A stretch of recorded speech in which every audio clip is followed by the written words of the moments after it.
Okey, bismillahirrahmanirrahim. Assalamualaikum dan selamat pagi kepada semua murid tahun 4. Hari ini kita sambung lagi kita punya pelajaran. Kita masih lagi dalam tajuk bahan. Hari ini kita akan belajar subtopik yang terakhir tentang bahan, iaitu aplikasi sifat bahan. Kelas-kelas yang sebelum ni kita dah belajar, kalau kamu masih ingat lagi, kita dah belajar jenis-jenis bahan, kemudian sifat-sifat bahan. Okey, siapa ingat ada berapa sifat bahan? Ingat tak sifat bahan yang kita dah belajar sebelum ni? Ada berapa sifat bahan? Anyone? 5. Ada lagi? Ada berapa sifat bahan? 4. Ada lagi? Sifat bahan ada berapa? Kalau kamu ingat grafik yang saya buat kelas sebelum ni. Sifat bahan 4 ya. Nah, pandai Damia. Sifat bahan ada 6. Ingat tak kita minggu pertama kita belajar 3 sifat bahan. So the next week kita belajar 3 lagi sifat bahan. So the total is ada berapa? Total semuanya ada 6 sifat bahan, iaitu bahan apa? Bersifat, ingat lagi tak sifat-sifat bahan yang pertama apa dia? Tak ingat, Muzakir giling kepala ya. Satuan. Tak, sifat bahan. Sifat bahan itu jenis bahan. Sifat bahan. Bahan apa? Sifat bahan yang pertama, menyerap. Betul? Kebolehan menyerap. Kemudian sifat bahan yang kedua apa dia? Kebolehan terapung dan tenggelam. Betul tak? Betul. Ingat lagi? Yes. Ketiga apa dia? Mengalirkan arus elektrik. Yeah, mengalirkan arus elektrik ataupun tidak. Yang keempat, kebolehan mengalirkan haba. Betul tak? Yang kelima apa dia? Kebolehan penembusan cahaya. Bagus, kebolehan penembusan cahaya. Dan yang keenam adalah, ingat lagi yang keenam yang terakhir? Kekenyalan bahan. Bagus, kekenyalan bahan. Hari ini kita nak aplikasikan sifat-sifat bahan dalam mereka cipta projek. Okey, apakah kita punya hasil pembelajaran kita pada hari ini, iaitu yang pertama adalah mereka cipta dengan mengaplikasikan pengetahuan tentang sifat bahan. Kita dah belajar sifat bahan ada 6. So sekarang kita nak apply benda tu dalam menghasilkan reka cipta. Yang kedua adalah menaapul pemilihan jenis bahan yang digunakan dalam mereka cipta. Okey, maksudnya kita nak pilih sesuatu bahan tu berdasarkan sifat untuk apa? Kenapa kita pilih bahan itu untuk menghasilkan reka cipta kita? Okey, sekarang kita lihat yang pertama, aplikasi sifat bahan. Okey, secara umumnya bahawa pengetahuan tentang sifat sesuatu bahan adalah penting dalam mereka cipta sesuatu objek. Okey, kita nak pilih sesuatu bahan tu sangat penting sebelum kita nak mereka objek kita. Kemudian, pemilihan jenis bahan yang bersesuaian dapat memastikan objek yang kita cipta dapat berfungsi. Yang pertama, mesti dapat berfungsi dengan baik mengikut keperluannya. Itu pentingnya kenapa kita perlu ada pengetahuan tentang sifat bahan supaya kita, apabila kita mereka cipta, objek yang kita reka itu dapat berfungsi dengan baiknya. Okey. Itu secara umumnya. Okey, sekarang langkah-langkah bagaimana untuk menghasilkan reka cipta. Yang pertama, kita kena kenal pasti masalah. Yang pertama, wah cantiknya kereta mainan ini. Mari kita cipta kereta mainan sendiri. Tapi bagaimana? Okey, itu mengenal pasti masalah. Langkah kedua adalah menjana idea. Iaitu saya cadangkan kita gunakan bahan kitar semula, banyak bahan kitar semula Kita boleh gunakan pengetahuan tentang sifat bahan.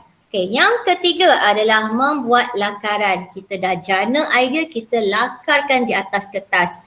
Seperti yang gambar Raja kat sini. Langkah keempat adalah menyediakan alat dan bahan seperti apa yang kita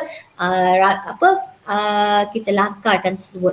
Ini adalah alat dan bahan yang kita perlukan. Banyaklah. Dia ada batang aiskrim, gam, straw, penutup botol dan sebagainya. Kita gunakan getah untuk menggerakkan kereta ini kerana sifatnya yang kenyal. Ini kita dah belajar sifat bahan. Getah sifatnya kenyal. Kenyal bermaksud apabila kita regangkan, apabila kita mampatkan dan kita lepaskan semula, dia akan kembali kepada bentuk asal. Itu maksud kenyal.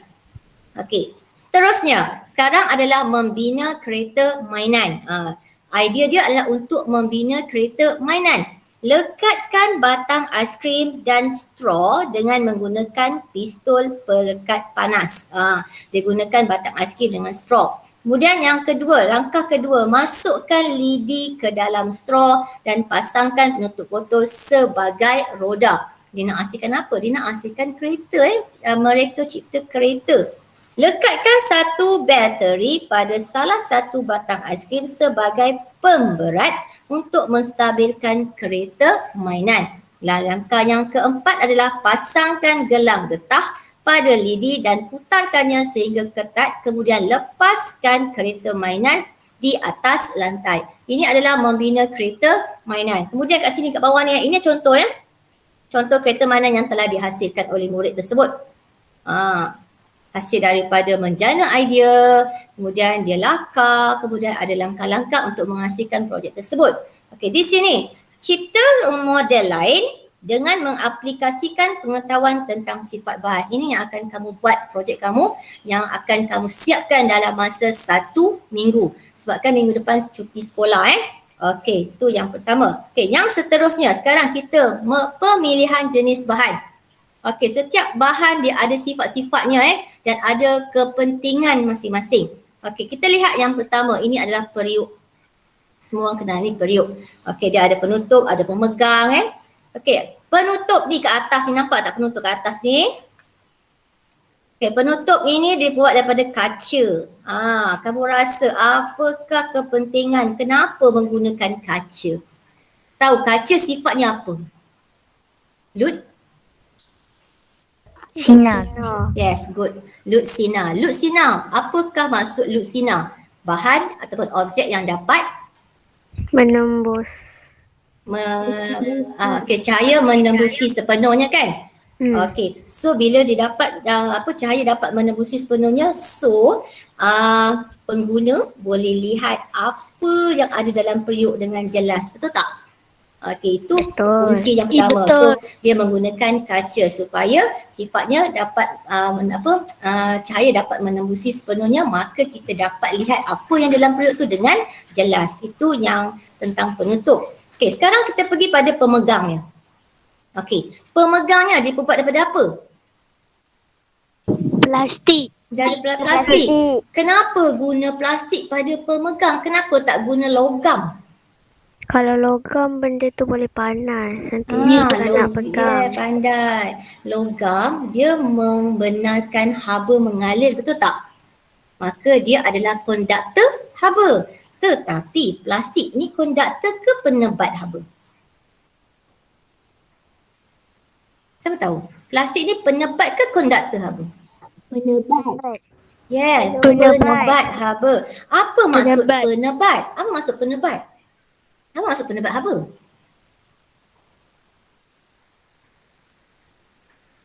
Bahan yang apa maksud penebat haba? Anyone? Sesiapa? Boleh? Apa maksud penebat haba? Bahan?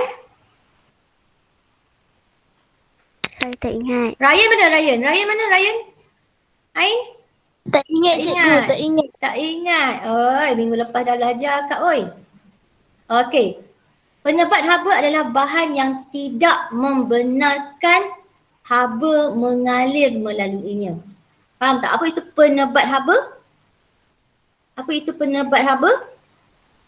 Bahan yang Kan tidak membenarkan haba melaluinya. Pasal tu dia guna plastik. Dia tak gunalah logam. Kalau guna logam, kita tahu logam itu adalah apa? Konduktor ke penebat? Konduktor. Yes, konduktor apa? Konduktor apa? Konduktor Haba. Yes, konduktor haba. Maksud Apa itu bulan buat konduktor? masuk. Tak apa, tak apa. Apa itu konduktor haba? Apa itu konduktor haba? Kalau penebat ini bahan yang tidak, maka konduktor haba itu adalah Boleh. apa yang boleh? Boleh. Apa yang boleh? Bahan mengalihkan haba. bagus. Bahan yang boleh mengalihkan haba. Okey, Iris. Iris kata boleh mengalihkan elektrik. Kalau sini kita ada mentol Iris Kalau dia ada mentol, kita terus kata dia adalah konduktor elektrik. Tapi dia ada kena-mena dengan panas, sejuk tu ada kena-mena dengan haba. Maka itu kita akan panggil dia sebagai konduktor haba. Kalau ada mentol, maka itu panggil konduktor elektrik. Okey, Iris, good try. Tak apa. Okey, sekarang kita pergi pada badannya pula. Apakah badannya? Okey, badannya dibuat daripada apa sebenarnya? Logam. Logam. Okey, kita tahu logam ini konduktor haba ke penebat haba? Konduktor. Konduktor haba. konduktor. Okey, sekali lagi saya nak tanya, apa maksud konduktor haba? Apa maksud konduktor haba? Bahan Yang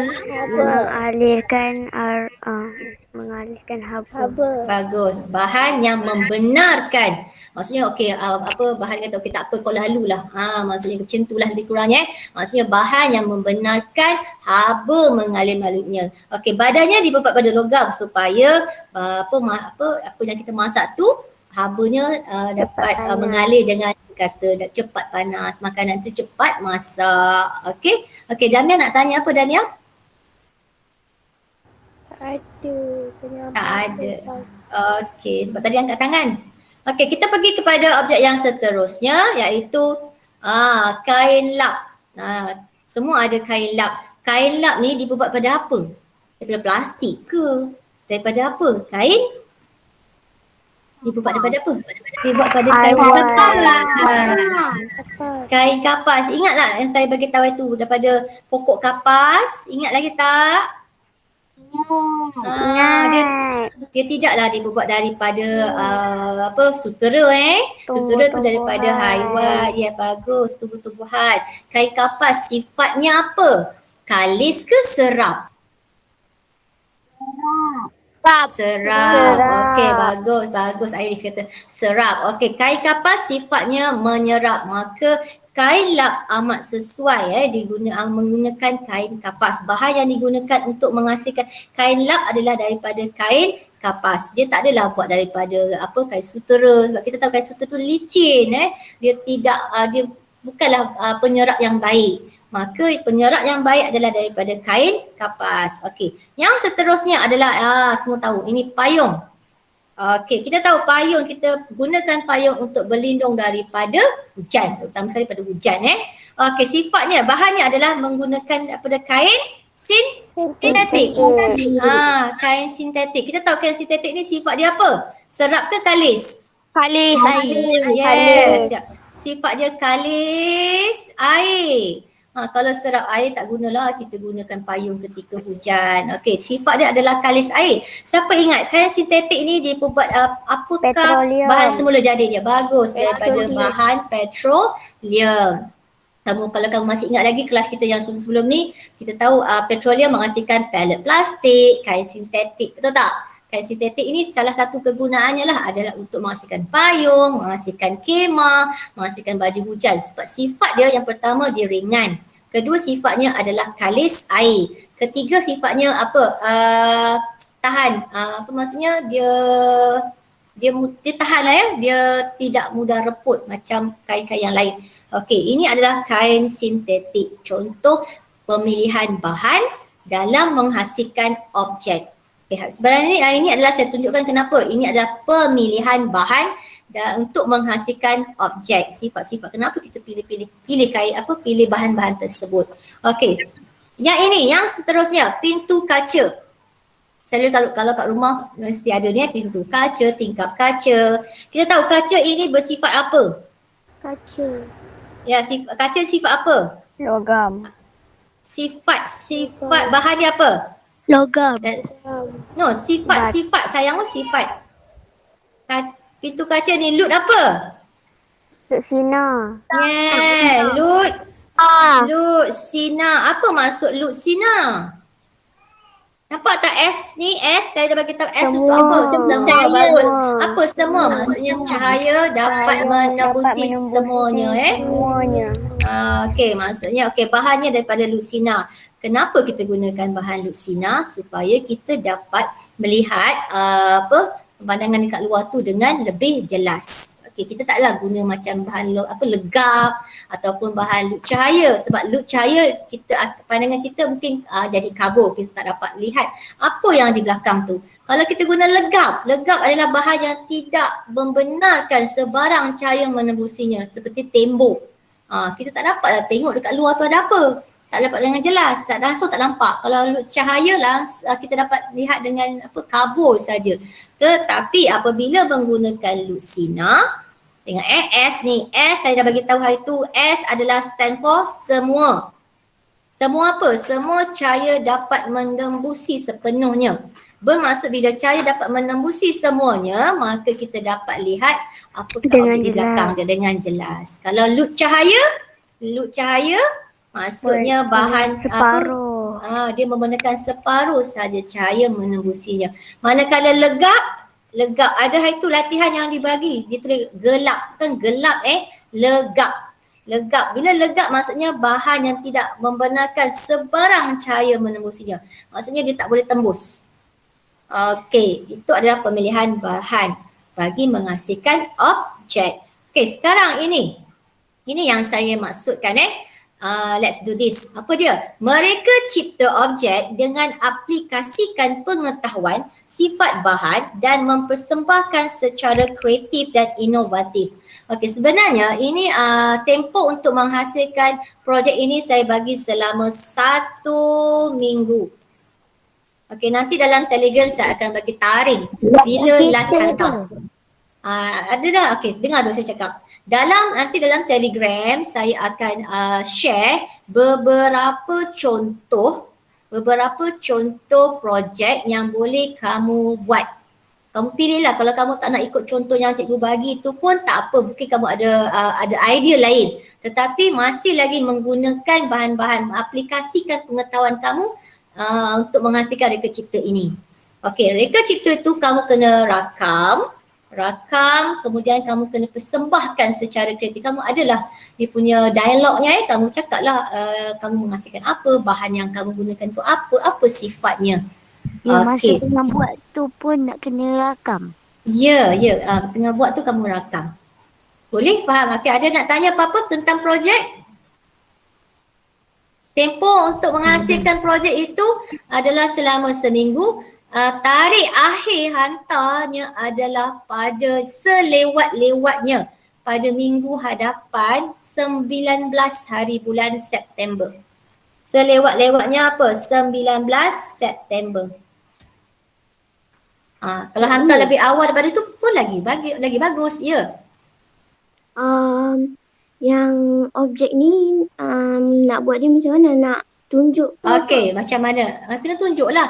Nanti tu yang saya cakap tadi. Nanti dalam Telegram saya akan share beberapa contoh murid yang dah buat. Okey, Ain kata macam mana nak buat? Saya tak tahu. Okey, tak apa Ain. Nanti kan saya kata tadi saya akan share beberapa contoh bagaimana nak menghasilkan projek. Kamu boleh tengok kat situ. Kalau kamu ada idea lain pun boleh juga, tak kisah. Okey, jelas Okey, sekarang kita pergi pada buku mesra digital, muka surat 83. Muka surat 83. Hari ni soalan objektif saja tak banyak. Boleh kita bincang hari ni? Boleh. boleh. Okey.